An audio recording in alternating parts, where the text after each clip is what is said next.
Hello, my name is Cheryl Hill. I'm the Technical Services Librarian here at SELCO, and today I'm going to show you, alongside Becky Lashinski, the Cataloging Librarian, we're going to show you how to catalog a local DVD. Basically, the DVD we have isn't necessarily as local as some of the ones we've seen, but it is something that needs to be done originally for our Horizon ILS. So we're going to go ahead and walk you through how to do that. Since you're not in the room with us, we're going to show you what the DVD we're doing looks like. This is called Rendezvous with History, a grand portage story. Here's the front cover, the disc inside, the back cover, and the front cover again. So usually what I do when I get one of these DVDs is the first thing I always do is I search Horizon. We do title searches, UPC searches. You always want to do a title search if you don't find it doing a UPC or an ISBN or anything like that, because it just may be under there under another standard number. So I've searched Horizon at this point. I know it's not in there, so I'd go to OCLC and I'm going to do a search in here. I usually start with title author for DVD. You can do the standard number in the Express tab here. You can do the title author second if you like, or keywords. Now once I've searched OCLC and I verified that this DVD is not in OCLC, the next thing I tend to do, so that I'm not necessarily working from scratch completely, just to save myself some keying and to have an example, I will look for the publisher name of the DVD and do a search for that in this advanced search under the Express tab here. The publisher name, let's see if I can find it, publisher. The publisher is, usually a publisher has published more than one thing, so at the very least you'll get some of your publication data, and typically they've published things in the same format, usually sometimes by the same person, maybe on the same subject, so you might be able to borrow quite a bit from another record by the same publisher. But in the worst case scenario, which is what we're going to show you, is you have to basically key in everything from scratch. So we'll hop back to Horizon and we'll show you how to create a record from scratch for this DVD. So the first thing you're going to do is you're going to go to your cataloging folder, and you're going to go to your bibliographic record folder here in Horizon once you're logged in, and you're going to look for the templates that we've created over the years to help you create new records. So you find the Create New Bib here, double click that, and it opens up a list of work forms or templates. And you want to pick the one that makes the most sense for the format you're doing, because there's a whole bunch of pre-filled in information that'll help things go a little quicker. So we're going to go ahead and choose the video recording DVD because that's what we have. And you can see it gives you a bunch of fixed fields, it gives you a bunch of tags, it gives you a bunch of variable length fields right already filled out. We've got a good portion of the RDA stuff filled out here in the middle, and we've already put in our local GMD or our local format that you've hopefully come to class and learned all about. So the easiest place to start as catalogers for pretty much everything we do is starting with the title, because that's usually the clearest thing to tell from your material. We, for DVDs, take the title from the title screens, which requires you to actually put the DVD into your DVD player and play it. Our main title comes right from the beginning of the DVD. It says Rendezvous with History, a grand portage story. And surprisingly, we're actually playing the DVD for you so you can see where we got it from. The main title of the DVD, Rendezvous with History, and it'll fade out, and come in with the subtitle, a grand portage story. And just like the book that we cataloged, you can tell it's a subtitle simply because of the pause between the title and the subtitle, and also the font placing on the packaging and the disc itself. Now you'll notice that we've added an additional subtitle that's a parallel title. It's the title of the movie in Ojibwe. Even though this was not on the title screen for the DVD, RDA says you can take information anywhere from the package or the DVD, pretty much anywhere from the resource. And since the resource has a parallel title, we think it's important enough to add into our record itself. So we've added the title in Ojibwe into an equal sign after the first subfield, and we've also added it into a 246 and changed the indicators to be a parallel title. If you hit F12 in your indicators, you can see that there's an indicator value of 1 for a parallel title, which we've done. Moving on from the title, we move on to our Statement of Responsibility, presented by the U.S. Department of the Interior, National Park Service, Grand Portage Chippewa, producers, directors Chris Wheeler, Sonny Hutchinson. These pieces also came directly from our DVD. There weren't any credits right away at the beginning, so we skipped ahead to the end of the DVD and were able to find in some title screens both our directors that come pretty much right away at the beginning. Directors usually do. There they are, producers, directors Chris Wheeler, Sonny Hutchinson. And if we skip ahead to the very, very end, we'll also be able to find the presenters or the producers of the movie, which in this case, the movie is presented by the U.S. Department of the Interior, the National Park Service, and the Grand Portage Chippewa, which we've put into our Statement of Responsibility right into our subfield C. RDA allows us to have a 100 field, a main entry field, as we're familiar with it. So we've taken the first director from the production, Chris Wheeler, and made him the main entry.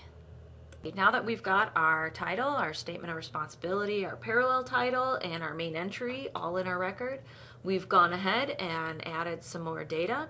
So the next thing I did was I added in my UPC, my standard number, up here in my 024 field. This is a pretty straightforward field to enter. You can scan it with your barcode scanner, or you can do what I did, which was I just typed it in.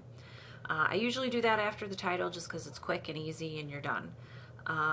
Next, I moved on to the edition statement. It's another quick and easy field. You pretty much copy what you see from the resource, and in this case, Premiere Edition came right from the CD itself. Says Premiere Edition up here at the top. So I copied that over, and in RDA, we do not abbreviate the edition statement. We just write Premiere Edition. We write what we see. Next, we've gone on to the publication information. So RDA prefers that you use the 264 field, and here I've indicated that we have publication information with the second indicator of 1. At the end of the title credits, you may have noticed before that it had Great Divide Pictures pop up. That is our publisher. But there is nowhere on the resource, on the watching the material itself, or on the covers, or on the disc itself, nowhere on any of that material can we find the location of the publisher or the date. So since these are required fields and you are required in RDA to do your due diligence and try to discover some of that information, we used our trusty friend known as Google to Google the title of the DVD, and we came up with a few sites, but this first nationalparkservice.gov site is going to be the most authoritative, so because it's a national park. So we're going to click on that, and we're going to look through here, and if you read through some of this text, you can read about the premiere of this DVD And here it's produced by the Great Divide Pictures of Denver, Colorado. And it had a premiere, or this posting at least was done in 2012. So we're going to go ahead and use that as our publication date. Now you'll notice in the MARC record and Horizon that we've put both that information, Denver, Colorado, just as we saw it on the website, typed, spelled out and not abbreviated, and the date are both in brackets. And that's because we've taken them from somewhere outside the resource, and we've taken them from the website in this case. So since we're not pulling it from the resource, we put it in brackets to let everybody else know that it isn't from the resource itself. From here, it's easiest for us to just move right down the record and move straight to our 300 field. The 300 field is pretty straightforward. If you don't remember, you can find another DVD in the system and copy from there, but it's one DVD, and you are allowed in RDA to use natural language rather than having to type out video disc. You can just say one DVD. The time that you see there in parentheses, I found right on the bottom. You can kind of see it on the picture right there near the bottom. It says time 25 minutes. And it's kind of nice to put in for a documentary because you never quite know what the running time on those is going to be. So if you find it, go ahead and put it in 25 minutes. The subfield B, there's sound to the DVD. The DVD is in color. And as for all discs, 4 3/4 inches goes into your dimensions. From there, we go ahead and move on to the new content, media, and carrier types. For DVDs, we find our GMD to CMC handout, our little cheat sheet, so we can make our lives a little bit easier. And the third one down is DVD Blu-ray, and you see the 336 two-dimensional moving image, 337 video, 338 video disc. And so we went ahead and copied those straight from the handout into our record. And our 339, our local GMD field, our local material designator field, is DVD, and it's already filled out for us. Now that we have all of our 3XX fields filled in, we are going to show you how we did the note fields in this record. The first thing I want to show you is that we turned on the labeled field because there's so many different notes in a MARC record. I don't even remember what all of them are. So it's nice to turn on the labeled information for what they are. So if you're in a MARC record, you can go up to View Labeled, and that gives you the description of the MARC record. In this case, it turned it off because I already had it on. To turn it back on, again, you go to View Labeled, and it puts it right back in there on the left-hand side. And it just reminds you that, you know, your 546 is your language note if you don't remember that, and the differences between the different types of notes. So we've added in the simplest one is your system detail. In this case, it's DVD. Sometimes they'll say things like Dolby Digital Surround. You can put that in there, or you can put that in your 300 field, or there are new MARC tags that can capture some of that information too in RDA. Now we've gone on and put our language information because this is a parallel title. It does have subtitles and different tracks, audio tracks in different languages. It does have this describe video for the visually impaired. We discovered that when we went to the main page, and it tells us you have an option of turning that on. So you can see we're at the menu of our DVD. If you go into Setup, it gives you the option for the subtitles, and then the audio description is here. And that's the audio description for the the visually impaired, excuse me. Okay, now I'm going to jump down here to our summary note, our 520, and our general note. The summary is taken right off of the back of the disc, as is this general note. You could argue and put this in the summary note because it's also taken off the back of the disc, but it seemed to make more sense to me as a general note because it's discussing bonus features and other sort of general type information about the DVD and the making in general, not necessarily about the contents of the DVD. And the same thing with the target audience. We just took the not rated right off the back of the DVD. Right down here, it's kind of cut off, but it says not rated. And then here's where we got all of the summary information and the 500 general note information. After that, we moved back up to our participant and our creation information.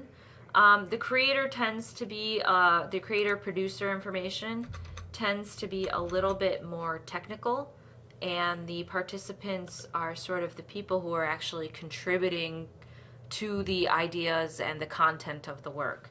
So in this case, we decided to put the music creator into the 508, along with the various editors and producers. Because this is a item with a parallel title and in multiple languages, we decided the Ojibwe translator and language consultant were important enough to put in the 508. The narrator, if you watch the DVD for any length of time, it's basically him narrating the whole thing, so he is pretty important, so we put him in the participant, the 511. We got all these names, and there are a lot more, by watching the end of the video and looking at the credits. So you can see I've pulled up the DVD again, and you can see all the credits are going to roll by here in a second that show you all the names that you could put in your 511 or your 508 field. We decided not to put all of them in there and just pick out the most important ones.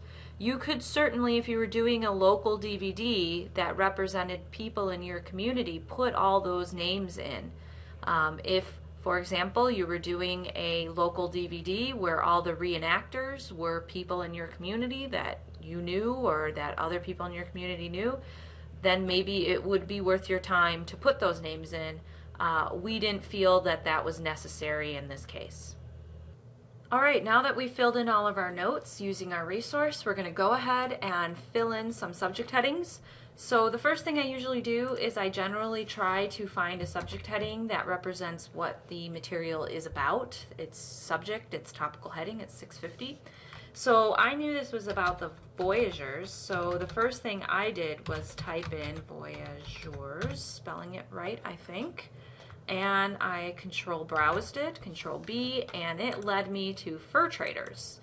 And so that's how I got my first heading there, just from basically paying attention to what it was about and looking at some of these notes.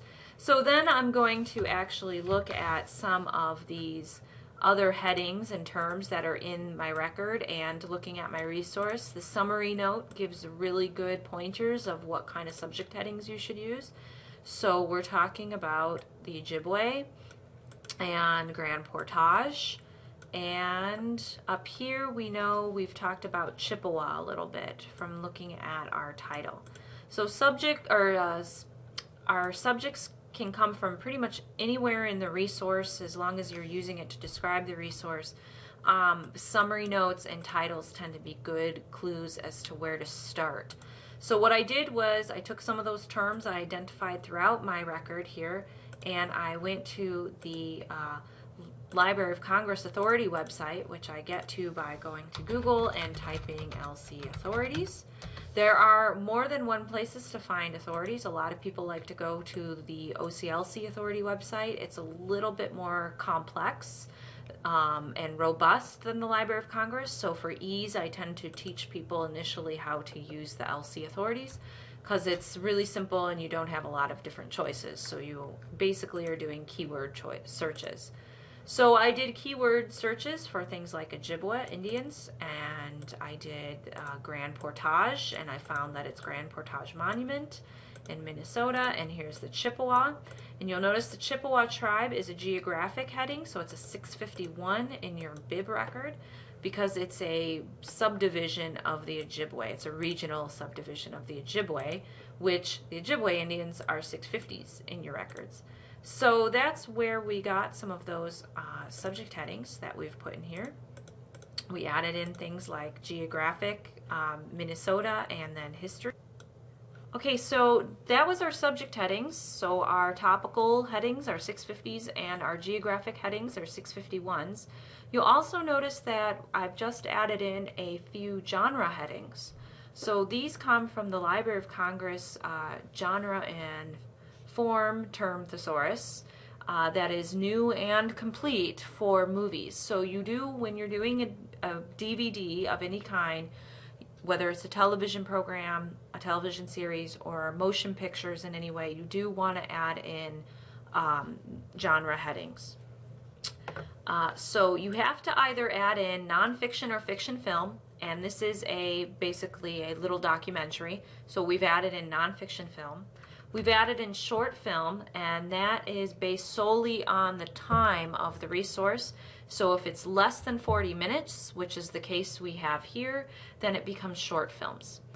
This is a documentary film, and it also happens to be a travel log. If you want to see what those are about, you can go ahead and control browse, and it'll bring you to the authority subject file here, and you can send it to the MARC editor, and you'll find all sorts of information, including scope notes about that authority record. So the LCGFT thesaurus is not really complete, so there's no very good list that holds all the LCGFTs. So if you're having trouble finding these genre headings for your DVDs, just contact the help desk and Becky and I will help you and point you in the right direction. We have a few homemade in-house lists that we might be able to share. Okay, so that's what we have for subject headings and genre headings. So moving right along our MARC record, we're talking now about our 700 fields, our 700s and our 710s. Those are your added entries. So if you recall, back at the top of the record, we added in a main entry for one of our producers, directors, Chris Wheeler.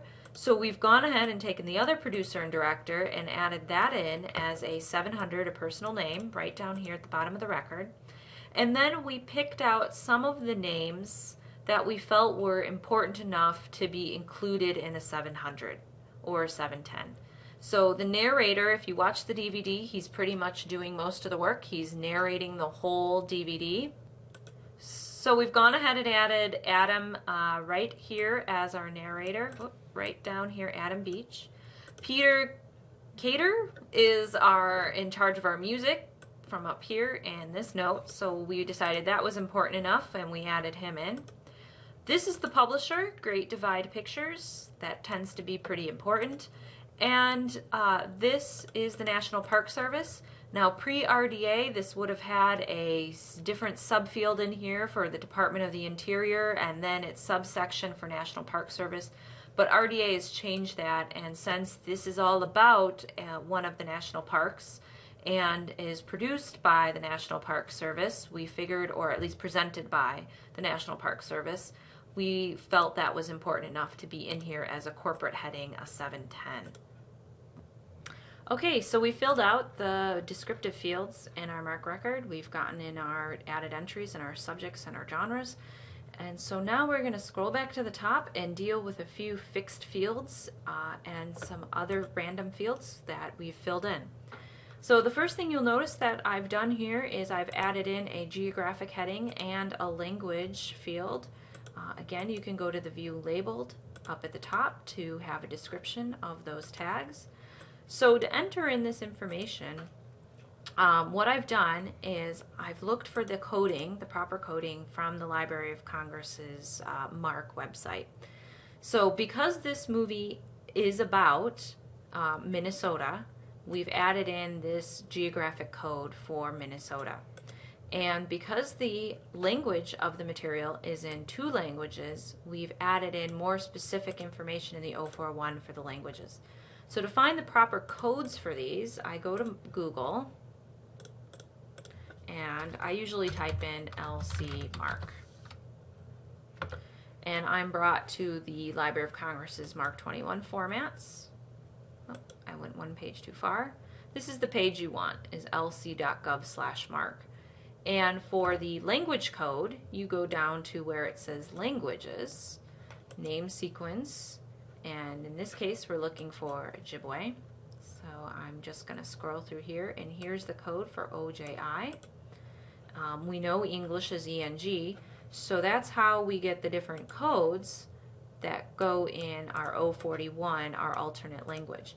Now, there's a lot of different subfields you can put in the 041. I just chose to do the subfield A because the subtitles, which is another subfield, I think a J, are the same. So you're just repeating codes at that point, and it doesn't really matter. You just want to get the proper codes in there at least once. That's how the facets work in Aqua Browser and Enterprise.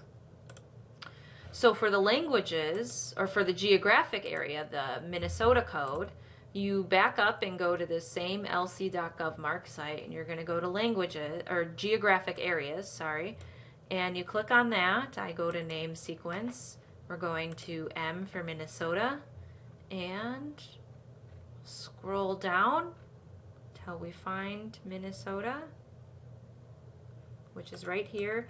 And then that's how you type it in your 043 geographic area, just N-US-MN.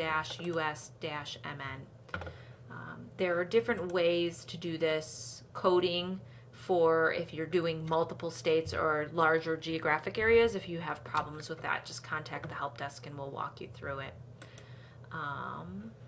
So we go back to our record. That's how we got those two fields.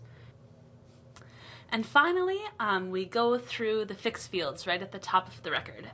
Since this is a DVD, since the type of media, there's three fixed fields. The 000 and the 008 are pretty much always required for anything you do, but with media, you also end up with an 007 field.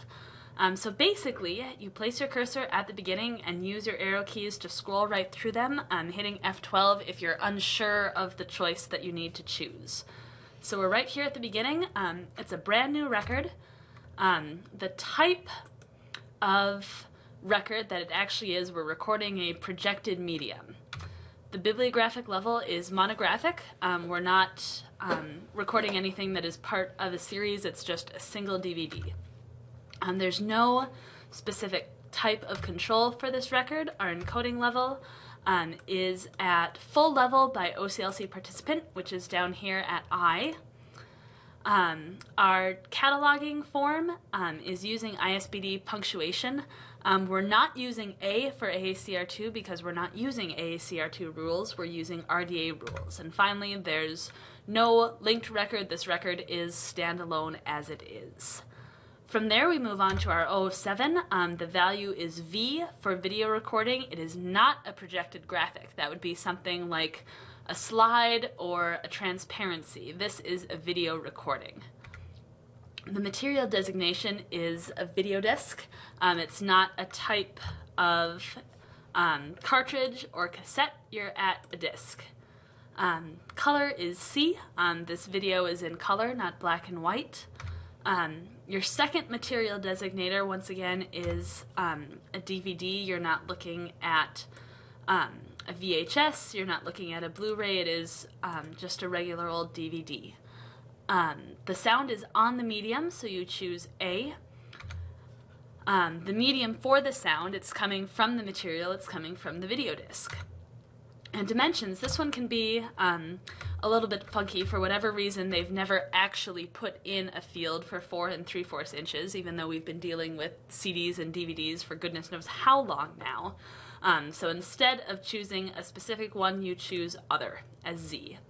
And configuration of playback channels, I have no idea whether this is quadraphonic or stereophonic, so I'm just going to go ahead and choose Unknown for this particular field. From there, we move on to the 008, and we start here with dates. The date is a single date, as you can see from our publication field. It's a single date. The date is 2012, and that second date stays empty. From there, once again, from our publication information, the state is Colorado. If you don't know, F12, scroll through everything. The time comes from the 300 field, and since it's only minutes, you need to put in the 0 designation for the hours or for non-additional minutes. So the time is 0:25 for 25 minutes. We've chosen the audience level as general just because it is a general DVD. There's nothing that says this is a juvenile DVD or an adult DVD. You'd probably feel comfortable with a classroom of kids watching it, so we just put general. Now this one we kind of hemmed and hawed about for a while. Since it's only presented by the National Park Service and not actually produced by them, we chose to leave this blank. Generally, this field just gets used for actual government documents that are coming from the U.S. government publishing house. And since this didn't, it's staying blank. The form of the item, it's none of these following things. It's not a microfiche, it's not braille, it's not large print, so we say none of the following. It is a video recording for visual material, so you want to make sure and have a V there. Technique. This is also something that you should fill in just to specify that it's not animation, it is a live action film. There's actual people. For our language field, since we have that parallel title and we know from filling out the rest of our information that this film is both in English and Ojibwe, we choose the code for multiple languages here instead of choosing one specific language for the piece. We haven't modified this record at all, and our cataloging source, once again, since we're not doing it from the Library of Congress and we're not part of the cooperative cataloging program, we choose D for other sources of cataloging. Okay, now that we've finished all of the fixed fields and walked you through the whole record, there's only 2 minor things left to do. You'll notice that this record has a bib number, and that's because at some point I saved it. And then when you save it, you get a bib number and it gets put in the database, but all the kind of blank fields disappear. So we're left with only the fields from our template that had data in them. And then the last thing that you're going to do is you go up to the top of the record and you're going to change the status from in process to CC, and this lets us know here at SELCO that somebody has looked over all these records, you've browsed your headings, especially since it's an original record, and we're going to go and send that off to Marchive. So Becky's saving it again, and that's about it. There's a lot of information here, so if you have questions or comments or concerns, feel free to contact the help desk and we'll get back to you. So thanks for watching our little demo on how to originally catalog a DVD.